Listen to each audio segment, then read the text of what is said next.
Welcome back to Sow, Grow and Cook.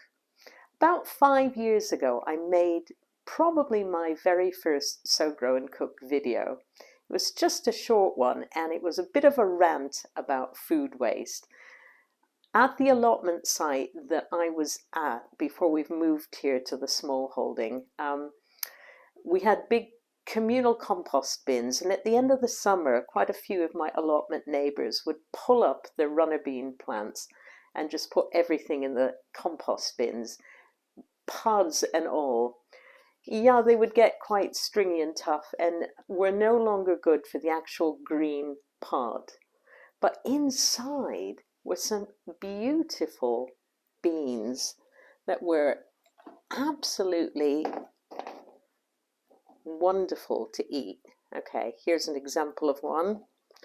This is what they look like. I shall show you what I've been picking from my garden, and then I'm going to show you a nice simple soup recipe that you can make, which is very frugal and very nourishing, and it's very flexible as well, and you can add or subtract ingredients. You can make it vegetarian, vegan, or you can add meat to it.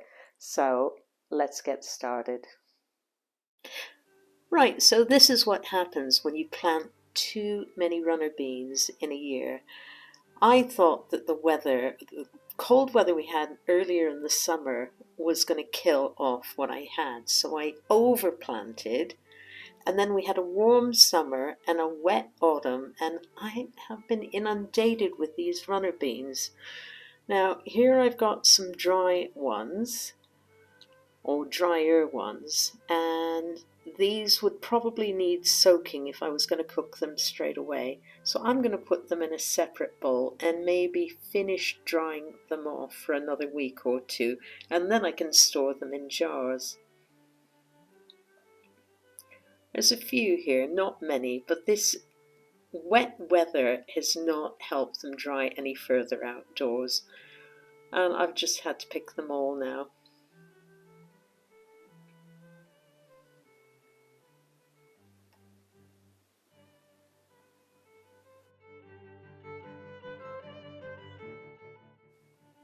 So here's some of the drier ones. They're still a little bit soft, but I'm going to focus my attention on these greener pods now. And I'll put these to one side and let them dry further. I'll be able to use them later on in the winter.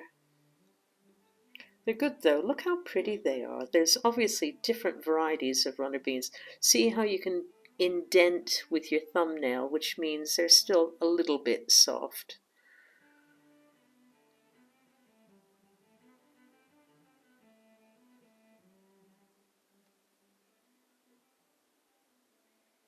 Right, these more mature but green pods have much softer beans inside. And look at the difference. They haven't quite taken on their full colouring like the drier ones. They're still a bit immature in the colour department. But the advantage is they'll cook really quickly in a soup or a stew or a casserole. There won't be any soaking required. You can also bag them up and put them in the freezer till you're ready to use them.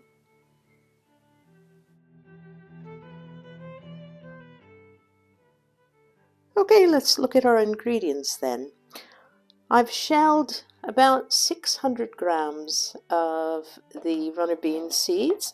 There's all different sorts here, all different varieties, but they're all okay, and they're all fresh still. You can dent them with your fingernail, so they'll be able to cook okay in the actual soup. If you were going to use dry beans, and you need to soak them as you normally would if you're going to cook with them, but these are still pretty soft and fresh and have quite a lot of moisture in them already.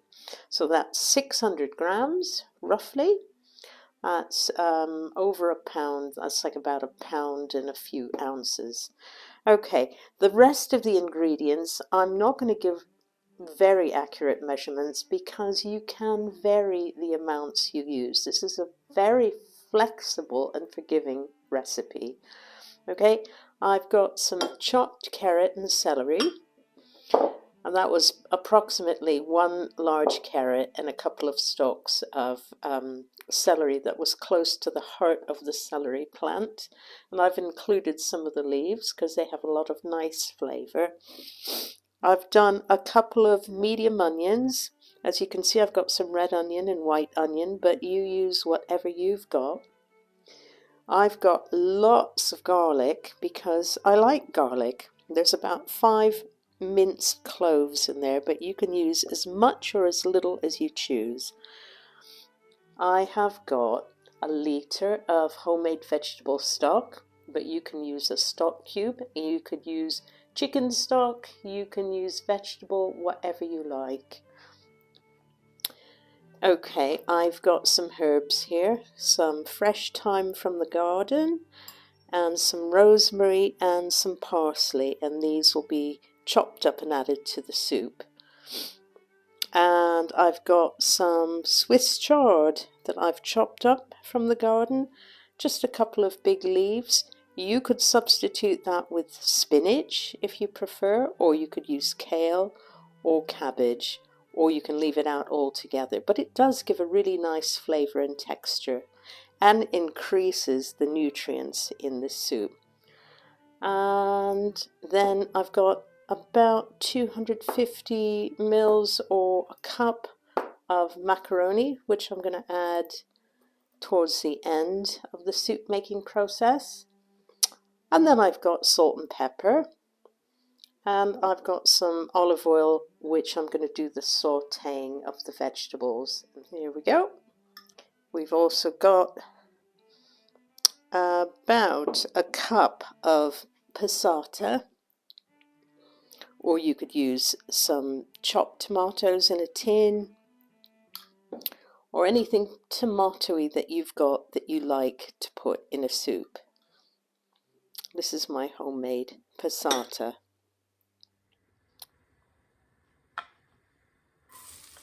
So here I am sautéing the garlic and onions in the olive oil.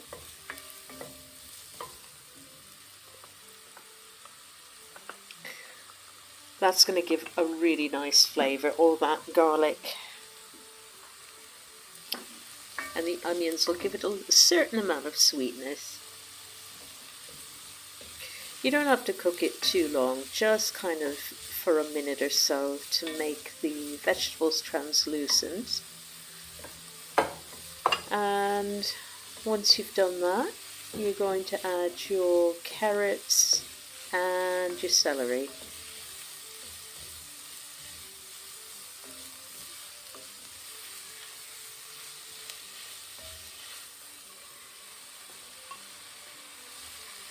Again, the smell, the aroma is really lovely.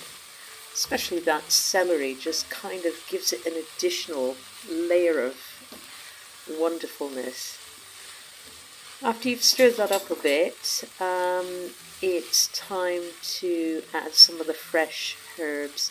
Now, if you don't have fresh herbs, you can use sort of mixed Italian seasoning or any sort of seasoning that you like. But I've got fresh herbs here, and that's what I'm going to use. So I'm going to put some of the thyme, which I'll strip off the stalk.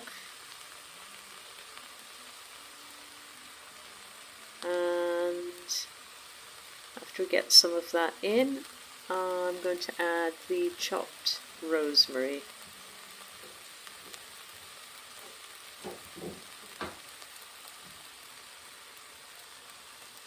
Sprinkle that in. You only need a little bit because it's quite a strong aromatic herb.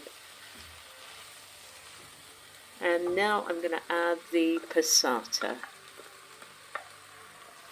Stir that all in. Amazing aroma. All those herbs, all that garlic and onion. And now the tomatoes. It's really, really smelling wonderful. Okay, once you've kind of infused all the flavors, you can toss your beans in.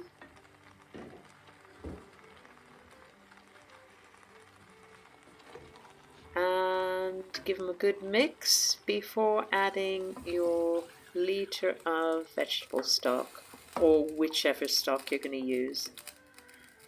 Give them a really good stir and let it simmer, or bring it up to boil and then let it simmer until the beans are tender. Should only take about 20-25 minutes. This is a relatively quick soup to make.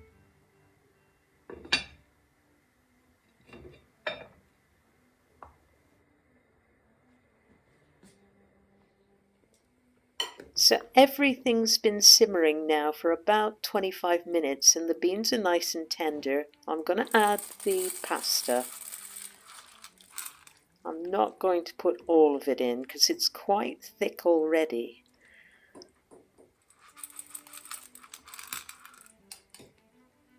And we'll let that simmer for about 6 or 7 minutes.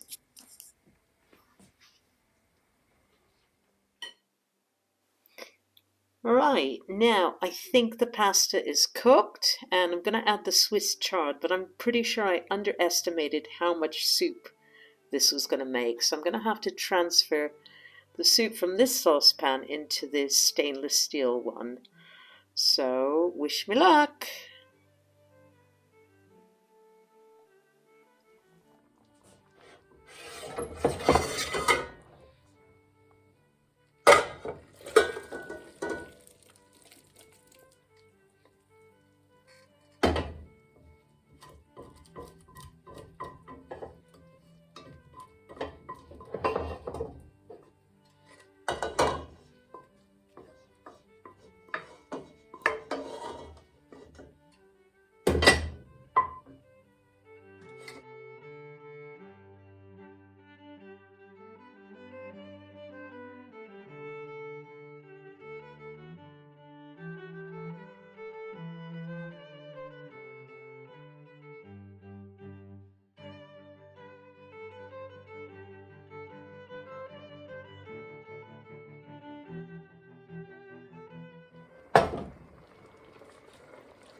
So having added all the Swiss chard now, I'm going to give it a good stir and just let it simmer for a minute or two before dishing it out.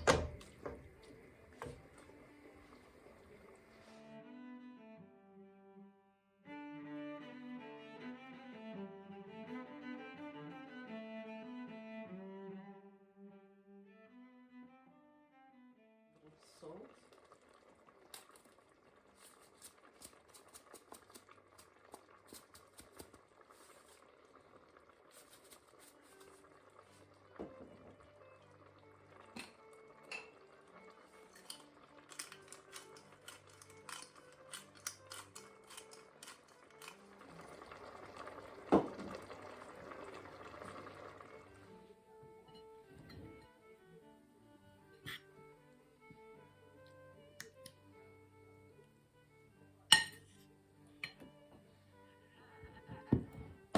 Okay, let's taste it.